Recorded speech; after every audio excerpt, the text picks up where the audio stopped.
TV digital exclusive breaking news చూస్తున్నాం. నా అన్వేష్ ప్రస్తుతం ఎక్కడ చూసినా ఇతడి పేరే వినిపిస్తోంది. ఎక్కడ విమర్శలు వస్తున్నా కూడా ఇతని పేరే వినిపిస్తుంది. సో మొత్తానికి చూసుకుంటే ఎంతగానో నెగిటివ్ కి గురై కంటిన్యూస్ గా యూట్యూబ్ లో ఉన్నటువంటి సబ్స్క్రైబర్స్ ని అలాగే ఫాలోవర్స్ ని తగ్గించుకుంటూ వస్తున్నటువంటి నా అన్వేష్ కి సంబంధించి మరొక వివాదం తెరపైకి వచ్చిందని చెప్పాలి.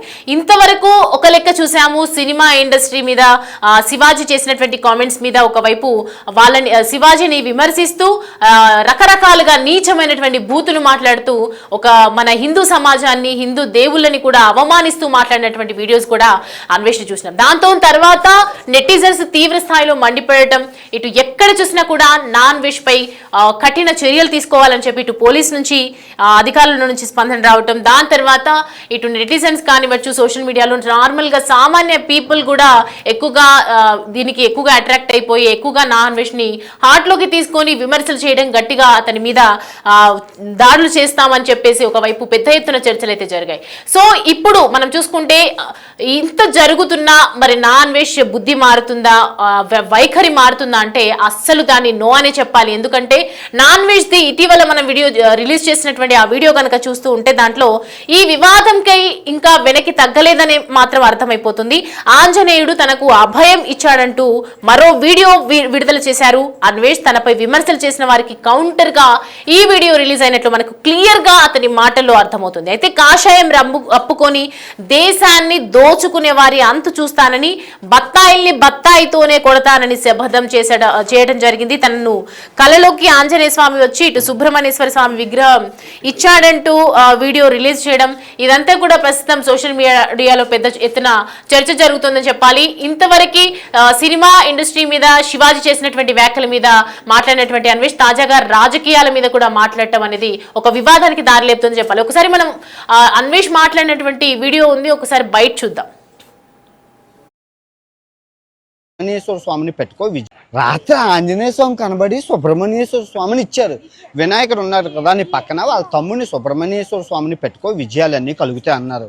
నన్నంట ట్రావెలింగ్ కొన్నాళ్ళు పక్కన పెట్టి ప్రజా సమస్యల మీద పోరాడమన్నారు. ఒక 10 వాక్యాలు చెప్పారు. కాషాయం రంగు కప్పుకొని దేశాన్ని దోచుకుంటున్నారంట, వాళ్ళంతా చూడమన్నారు. తర్వాత ఏదో చెప్పారు, బత్తాయిలతో కొట్టాలి అన్నారు. నాకు అర్థం లేదు, మీకు కమెంట్ చేస్తే చెప్పండి. ఇంకొందరు స్వామిమాల వేసుకొని మోసం చేస్తున్నారంట, వాళ్ళు అంతు కూడా చూడమన్నారు. ఇంకేంటంటే నేను అడిగాను, ఎంత ఎవరు చేశారు స్వామి అంటే, ఇప్పుడు సీతమ్మని అంటే నేను ఉన్నాను కదా చూసుకోవడానికి, నువ్వు మంచివాడివి, నువ్వేం చేయలేదు. ఈ బెట్టింగ్ యాప్ల వాళ్ళందరినీ ఆపేశావు కదా, వాళ్ళందరికీ డబ్బులు లేవు, ఎప్పుడు దొరుకుతావా అని గోతికార నక్కల్లా కాచుకొని వాళ్ళు నిరికించారు అని చెప్పారు. మరి తప్పదు. అయితే ప్రజా సమస్యల మీద పోరాడుతాను స్వామి, మరి ఎలాగంటే బూతులు ఆడొద్దు అన్నారు. 2026 అస్సలు బూతులు ఆడొద్దని అన్నారు. మరి మీరు చూసుకుంటారంటే ఆయన చూసుకుంటారట, ఆయన మీద ప్రమాణకం చేసి ఆంజనేయ స్వామి మీద 2026 బూతులు ఆడను, ఒకళ్ళు ఆడినా కూడా నన్ను మీరు చొప్పించుకొని కొట్టాలి. 2026 మటుకు ప్రజల కోసమే పోరాడమన్నారు, ఆడవాళ్ళ కోసం ముఖ్యంగా పోరాడమన్నారు. స్త్రీకి స్వేచ్ఛ లేదంట భారతదేశంలోని, స్త్రీ స్వేచ్ఛ కోసం పోరాడమని అన్నారు. చాలా విషయాలు చెప్పారు. ఏదో వెళ్తూ ఏదో ఒక మాట అన్నారు, బత్తాయిల్ని బత్తాయిలతోనే కొట్టమన్నా అన్నారు. నాకు అర్థం అవ్వలేదు, బత్తాయిల్ని బత్తాయిలతో కొట్టడం ఏంటి? కొంచెం చూడండి. కొందరంట దోపిడీ దొంగతనం చేసి జై శ్రీరామ్ అంటున్నారంట. ముందు జై శ్రీరాము, వెనక జై శ్రీరాము. రాముడి పేరు చెప్పి బోల్డ్ మోసం జరుగుతుందంట ఇండియాలోని. మతం పేరు చెప్పి మతం మత్తులో దొంగతనాలు, అన్యాయాలు, అక్రమాలు చేయడం జై శ్రీరామ్ అనడం అంట. ఆ బత్తాలందరినీ కొట్టమని అన్నారు. తర్వాత చాలా మందికి ఏవో వింగ్స్ ఏవో అన్నారు. ఆ వింగ్స్ని ఒక్కొక్క వింగు అంటే ఆ రెక్కలు నరకమని అన్నారు. నాకు ఆయన ఏం చెప్పారో అర్థం లేదు. మీకేమైనా అర్థమైతే ఈ 2026 ప్రజా సమస్యల మీదే మాట్లాడమన్నారు, ఇంకేటు వద్దన్నారు. రోజుకి నేను అన్నాను, రోజుకి 16 గంటలు కష్టపడతాను స్వామి, రోజుకి 8 వీడియోలు పెడతాను, ఓకేనా అంటే ఓకే అన్నారు. 2 కోట్లు సంపాదించమని ఆయనే చెప్పారు. చెప్పి 50 లక్షలట ట్యాక్స్ కట్టమన్నారు. ఇండియాకి కట్టేద్దాం, కూర్చొని 1,50,00,000 వస్తుందంటే ఎందుకు? మళ్ళీ అడిగాను, ఎందుకు స్వామి ఇవన్నీ నేనే చేయాలంటే, ఇండియాలో ఉన్నవాళ్ళు మీడియాలకి డబ్బులకు అమ్ముడిపోతారు, రాజకీయం ఉంటుంది, నువ్వు ఎవరికి భయపడవు, నేనున్నాను కదా అని అన్నారు. మరి ఆ మాత్రం చాలు. ఆంజనేయ స్వామి అభయం ఇచ్చారంటే మామూలుగా ఉండదు. అసలు ఒక్కొక్కరిని బూతులు లేకుండా కొట్టిపారేమని అన్నారు. దుష్టుల్ని దుర్మార్గుల్ని చంపేమన్నారు. నా వీడియో వచ్చిందంటే వెన్నులో వణుకు పుట్టాలంట. అమ్మో, ఎంత నమ్మకం నా మీద స్వామి పెట్టుకున్నారంటే అస్సలు ఆ స్వామి వారి నమ్మకాన్ని మేము వమ్ము చెయ్యం. ఓకే,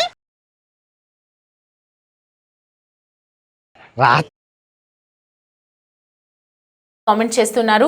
సో మొత్తానికి ఎందుకు ఇలాంటి మాటలు మాట్లాడడం, ఆరెంజ్ అంటే బత్తాయి అని అంటే బీజేపీ కాషాయం రంగు తీసుకొని రావటం, రాజకీయ నాయకులందరినీ దూషించటం, అసలు ఏమనుకొని ఏ ఉద్దేశంతో మాట్లాడుతున్నారు, ఇవన్నీ అడిగి తెలుసుకుందాం. మా ప్రతిదీ గౌతమి మనకి అందుబాటులో ఉన్నారు. గౌతమ్తో మాట్లాడదాం. గౌతమి, చూస్తున్నాం అన్వేష్ ఏదో ఒక వివాదంలో ఇరుక్కుంటూనే ఉన్నారు. ఇది వరకు సీతమ్మ తల్లిని అన్నారు, ఆ తర్వాత ఆంజనేయ స్వామి విగ్రహం దగ్గర నించోండి నా కలలోకి వచ్చాడు, నేను సీతమ్మ తల్లిని నేను చూసుకుంటాను, టెన్షన్ పడకు, దేశంలో సమస్యలు ఎక్కువైపోయాయి, ప్రజలు నువ్వే కాపాడాలి, నువ్వు లేకపోతే అసలు దేశమే లేదు, ప్రజలే లేరు అన్నట్లుగా మాట్లాడుతున్నారని చెప్తున్నారు. అసలు ఏమనుకోవాలి, మెంటల్ గా ఏదైనా డిజార్డర్ ఉండొచ్చా, ఎందుకు ఇలా మాట్లాడుతున్నారు అన్వేష్? యాక్చువల్లీ ప్రెసెంట్ తను మరొక నాటకానికి తెర లేపడానికి గల కారణం తన ఫాలోవర్స్ అందరూ కూడా అన్సబ్స్క్రైబ్ కొడుతుండడమే. నేను బయటికి మాత్రం గంభీరంగా కనిపిస్తున్నా, లోపల మాత్రం తను చాలా భయపెడుతున్న పరిస్థితి కనిపిస్తుంది. ఎందుకంటే ఒక్కసారిగా ఇంతమంది సబ్స్క్రైబర్స్ ని, ఇంతమంది ఫాలోవర్స్ ని పెంచుకోవడం అన్నది మామూలు విషయం కాదు. ఎన్ని దేశాలు తిరుగుతూ ఎంతో మందిని ఎంటర్టైన్ చేస్తూ, లేకపోతే ఎన్నో సంవత్సరాల కృషి అని కూడా చెప్పాలి. మరి ఆయన మాట్లాడిన కాంట్రవర్సీ మాటలు ఏవైతే ఉన్నారో దాని కారణంగా మొత్తంగా మనం చూసుకుంటే ఇటు ఇన్స్టాగ్రామ్ లో ఇప్పుడు 1.4 మిలియన్స్ పడిపోయింది. అలాగే యూట్యూబ్ లో కూడా అదే విధంగా ఉంది. దాదాపు 1 లక్షలకు పైగా అన్ఫాలో కొడుతూ ఉన్నారు. మరి జనాలని మళ్ళీ నేను ఏ విధంగా నమ్మించాలి, ఏ విధంగా మళ్ళీ నా వైపు తిప్పుకోవాలి, ఏ విధంగా మాట్లాడితే నన్ను మళ్ళీ ఫాలో కొడతారు అన్న దానిపైన ఎప్పటికప్పుడు తను చర్చ చేస్తున్నట్టు మనకి ఇక్కడ కనిపిస్తుంది. దీనిలో భాగంగానే ఇవాళ ఆంజనేయ స్వామిని తీసుకురావడం, ముఖ్యంగా దేవదేవుల పేర్లు చెప్పుకొని ఆ ముసుగులోని సంపాదించుకుంటున్న వాళ్ళపైన ఇప్పుడు నేను ఉక్కుపాదం మోపబోతున్నాను. మొన్నటి వరకు బెట్టింగ్ యాప్స్ కి సంబంధించి ఏ విధంగా అయితే అందరినీ బయటకు తీసుకొచ్చానో, ఇప్పుడు ఈ డబ్బులు అంటే దేవుడి పేరు చెప్పుకొని కాషాయ వస్త్రాలు ధరించుకొని జై శ్రీరామ్ అని చెప్తూ ఎన్నెన్ని మోసాలు చేస్తున్నారో వాళ్ళందరి గురించి కూడా నేను ఇక్కడ నుంచి బయట పెట్టబోతున్నాను.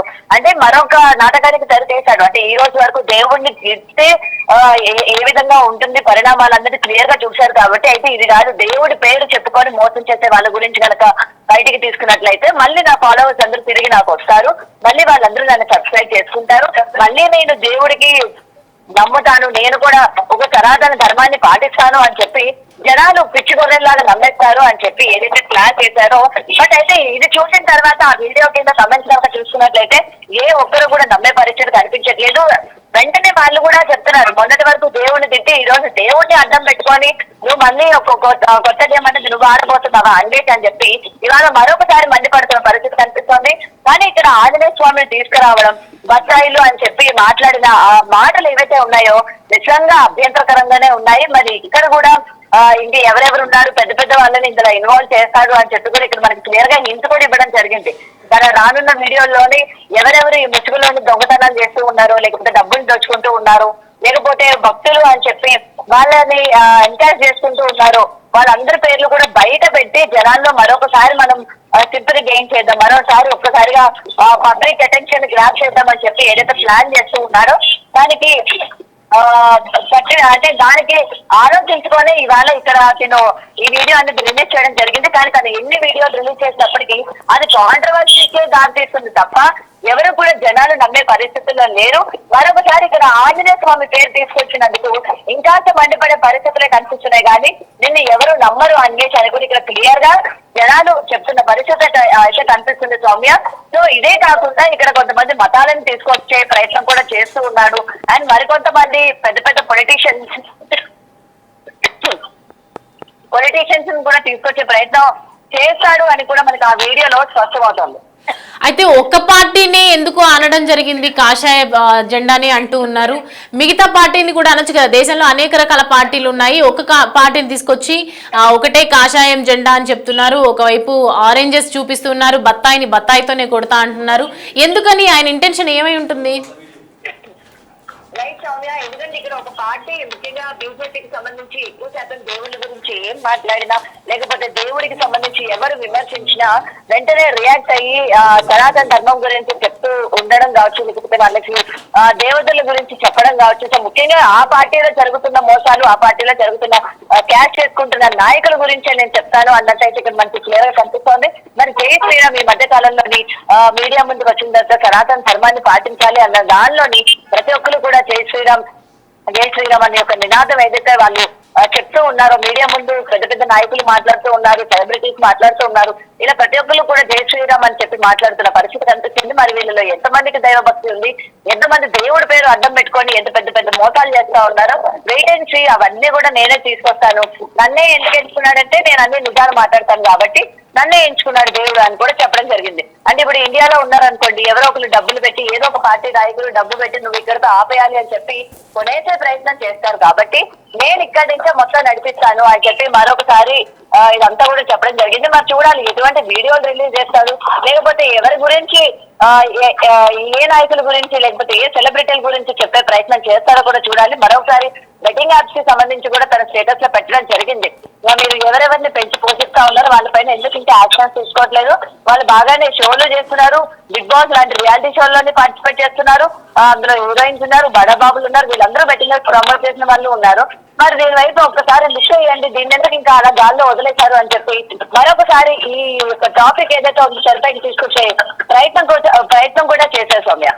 Right Gautami, thanks for the updates. Right, చూస్తున్నాం కదా, ఒకవైపు దేశ రాజకీయాల మీద మాట్లాడటము, మరోవైపు సినిమా ఇండస్ట్రీలో ఏం జరిగినా మాట్లాడటము, సోషల్ మీడియా ఇన్ఫ్లుయెన్సర్స్ మీద జరిగినా ఏం మాట్లాడడం, ప్రతి దాంట్లో నేనున్నా అని చెప్పి తల దూస్తున్నటువంటి నాన్ విషన్ ఇవాళ కూడా ఫాలోవర్స్ తగ్గిపోతున్నారు, సబ్స్క్రైబర్స్ తగ్గిపోతున్నారు. హిందూ సంఘం అనేది ఒకటి ఉంది, అది ఖచ్చితంగా దేవతలను ఏదైనా అంటే ఊరుకోదు అని చెప్పి ఎవరైతే అన్ఫాలోస్ కొడుతున్నారో, అన్సబ్స్క్రైబర్స్ అయిపోతున్నారో దానికి భయపడి ఒక కొత్త నాటకానికి తెరలేపాడు నాన్ విషన్ అనేది అర్థమవుతుంది.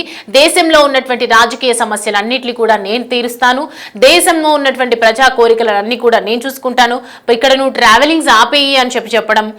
అంటే ఈ దెబ్బతో మరి ట్రావెల్స్ అంటే నాకు ఇష్టం, నేను ఇటీవల ఒక రీల్ కూడా చూడడం జరిగింది, నేను పెళ్లి కూడా చేసుకోను, ట్రావెల్ చేయాలంటే కూడా నాకు ఇష్టం, చాలా ఇష్టం, ట్రావెలర్స్ని ఎవరు పెళ్లి చేసుకోవాలి. ఇప్పుడు దేవుడు వచ్చి కళలోకి వచ్చి డైరెక్ట్ గా చెప్పాడు కాబట్టి నేను ట్రావెల్స్ ఆపేయాలా, మరి ఏం చేయాలన్నది ఆలోచిస్తాను, ఎందుకంటే బత్తాయితోనే కొట్టాలి అని చెప్పి ఒకవైపు నాన్వేషణ చేసినటువంటి ఈ వ్యాఖ్యలు ప్రస్తుతం దుమారం రేపుతున్నాయి. దీని సందర్భంగా మరి ఏం చేయబోతున్నారు నాన్వేషణ అనేది చూడాలి. ఒక్కసారి మన దేశంలోకి వస్తే అసలు హిందూ సంఘాలు ఏ విధంగా రియాక్ట్ అవుతాయి, పోలీసులు ఎప్పుడెప్పుడు ఇండియాకు వస్తారా అని చెప్పి వెయిట్ చేస్తున్నటువంటి తరుణంలో ఏం జరగబోతుంది. అనేక రకాల కేసులు ఇప్పుడు కాదు ముందు నుంచి కూడా రకరకాలుగా అమ్మాయిలను దూషిస్తూ వాళ్ళ గురించి మాట్లాడారు, అమ్మాయిల బట్టల గురించి మాట్లాడారు, ఎన్నో రకాలుగా వాళ్ళ గురించి మాట్లాడినటువంటి నాన్ విషన్ ఈ రోజు శివాజీ మాట్లాడినటువంటి మాటల తర్వాత ఇలా ఒక సీతాదేవి గురించి మాట్లాడడం కానీ, ద్రౌపది గురించి మాట్లాడడం కానీ, ఇలా దేవతలను తీసుకొచ్చి కూడా మాట్లాడడం, ఎంతో సాహసోపేతమైనటువంటి వ్యాఖ్యలు చేయటం, ఇదంతా చూస్తూ ఉంటే నాన్ విషన్ కి నిజంగా మెంటల్ డిజార్డర్ ఏదైనా ఉందా, అసలు ఎందుకు మానసికంగా ఏదైనా ఇబ్బంది పడుతున్నారా అనే కోణంలో కూడా ఒకవైపు నెటిజన్స్ దీనికి సంబంధించి మండిపడుతున్నారు, దీనికి సంబంధించి వ్యాఖ్యలు చేస్తున్నారు. అనేక రకాలుగా మిక్స్డ్ ఒపీనియన్ షేర్ చేయడం జరిగింది. చాలా మంది ప్రజలు కూడా మిక్స్డ్ ఒపీనియన్ షేర్ చేశారు. మొన్న జరిగినటువంటి కామెంట్స్ కి అనసూయ చేస్తున్నటువంటి పోస్టులకు సంబంధించి అనేక రకాలుగా మిక్స్డ్ ఒపీనియన్ షేర్ చేయడం జరిగింది. కానీ నాన్ విషన్ అనేది కంప్లీట్ గా డిఫరెంట్ గా జరిగింది.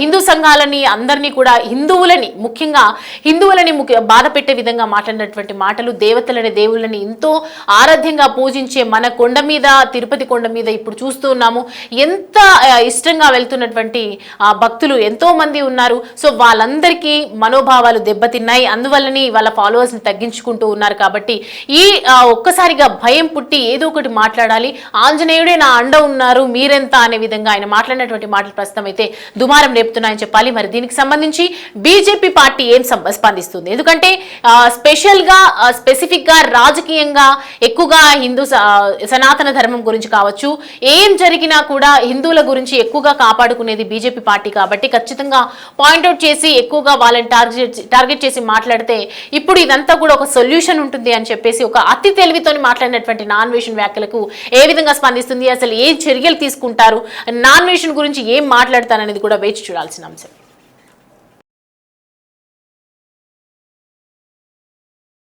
స్వామి కనబడి సుబ్రహ్మణ్యేశ్వర స్వామిని ఇచ్చారు. వినాయకుడు ఉన్నారు కదా నీ పక్కన, వాళ్ళ తమ్ముడిని సుబ్రహ్మణ్యేశ్వర స్వామిని పెట్టుకో విజయాలన్నీ కలుగుతాయి అన్నారు. నన్నంట ట్రావెలింగ్ కొన్నాళ్ళు పక్కన పెట్టి ప్రజా సమస్యల మీద పోరాడమన్నాడు. ఒక 10 వాక్యాలు చెప్పాడు. కాషాయం రంగు కప్పుకొని దేశాన్ని దోచుకుంటున్నారంట, వాళ్ళంతా చూడమన్నాడు. తర్వాత ఏదో చెప్పాడు, బత్తాయిలతో కొట్టాలి అన్నారు. నాకు అర్థం లేదు, మీకు కమెంట్ చేస్తే చెప్పండి. ఇంకొందరు స్వామిమాల వేసుకొని మోసం చేస్తున్నారంట, వాళ్ళంతా కూడా చూడమన్నారు. ఇంకేంటంటే నేను అడిగాను, ఎవరు చేశారు స్వామి అంటే, ఇప్పుడు సీతమ్మని అంటే నేను ఉన్నాను కదా చూసుకోవడానికి, నువ్వు మంచివాడివి, నువ్వేం చేయలేదు, ఈ బెట్టింగ్ యాప్ల వాళ్ళందరినీ ఆపేశావు కదా, వాళ్ళందరికీ డబ్బులు లేవు, ఎప్పుడు దొరుకుతావా అని గోతికార నక్కల్లా కాచుకొని వాళ్ళు నిన్ను ఇరికించారు అని చెప్పాడు. మరి తప్పదు, అయితే ప్రజా సమస్యల మీద పోరాడుతాను స్వామి, మరి ఎలాగంటే బూతులు ఆడొద్దు అన్నారు. 2026 అస్సలు బూతులు ఆడొద్దని అన్నారు. మరి మీరు చూసుకుంటారంటే ఆయన చూసుకుంటారట, ఆయన మీద ప్రమాణకం చేసి ఆంజనేయ స్వామి మీద 2026 బూతులు ఆడను, ఒకళ్ళు ఆడినా కూడా నన్ను మీరు చొప్పించుకొని కొట్టాలి. 2026 మటుకు ప్రజల కోసమే పోరాడమన్నారు, ఆడవాళ్ళ కోసం ముఖ్యంగా పోరాడమన్నారు. స్త్రీకి స్వేచ్ఛ లేదంట భారతదేశంలోని, స్త్రీ స్వేచ్ఛ కోసం పోరాడమని అన్నారు. చాలా విషయాలు చెప్పారు. ఏదో వెళ్తూ ఏదో ఒక మాట అన్నారు, బత్తాయిలతోనే కొట్టమన్నా అన్నారు. నాకు అర్థం అవ్వలేదు, బత్తాయిలతో కొట్టడం ఏంటి? కొంచెం చూడండి. కొందరంట దోపిడీ దొంగతనం చేసి జై శ్రీరామ్ అంటున్నారంట. ముందు జై శ్రీరాము, వెనక జై శ్రీరాము. రాముడి పేరు చెప్పి బోల్డ్ మోసం జరుగుతుందంట ఇండియాలోని. మతం పేరు చెప్పి మతం మత్తులో దొంగతనాలు, అన్యాయాలు, అక్రమాలు చేయడం జై శ్రీరామ్ అనడం అంట. ఆ బత్తాలందరినీ కొట్టమని అన్నారు. తర్వాత చాలా మందికి వింగ్స్ అన్నారు. ఆ వింగ్స్ని ఒక్కొక్క వింగు అంటే ఆ రెక్కలు నరకమని అన్నారు. ఆయన ఏం చెప్పారో అర్థం లేదు. మీకేమైనా అర్థమైతే ఈ 2026 ప్రజా సమస్యల మీదే మాట్లాడమన్నారు, ఇంకేటు వద్దన్నారు. నేను అన్నాను, రోజుకి 16 గంటలు కష్టపడతాను స్వామి, రోజుకి 8 వీడియోలు పెడతాను, ఓకేనా అంటే ఓకే అన్నారు. 2 కోట్లు సంపాదించమని ఆయనే చెప్పారు. చెప్పి 50 లక్షలట ట్యాక్స్ కట్టమన్నారు ఇండియాకి. కట్టేద్దాం, కూర్చొని 1,50,00,000 వస్తుందంటే ఎందుకు? మళ్ళీ అడిగాను, ఎందుకు స్వామి ఇవన్నీ నేనే చేయాలంటే, ఇండియాలో ఉన్నవాళ్ళు మీడియాలకి డబ్బులు కమ్ముడిపోతారు, రాజకీయం ఉంటుంది, నువ్వు ఎవరికి భయపడవు, నేను ఉన్నాను కదా అని అన్నారు. మరి ఆ మాత్రం చాలు. ఆంజనేయ స్వామి అభయం ఇచ్చారంటే మామూలుగా ఉండదు. అసలు ఒక్కొక్కరిని బూతులు లేకుండా కొట్టిపారేమని అన్నారు. దుష్టుల్ని దుర్మార్గుల్ని చంపేమన్నారు. నా వీడియో వచ్చిందంటే వెన్నులో వణుకు పుట్టాలంట. అమ్మో, ఎంత నమ్మకం నా మీద స్వామి పెట్టుకున్నారంటే అస్సలు ఆ స్వామి వారి నమ్మకాన్ని మీరు వమ్ము చెయ్యి.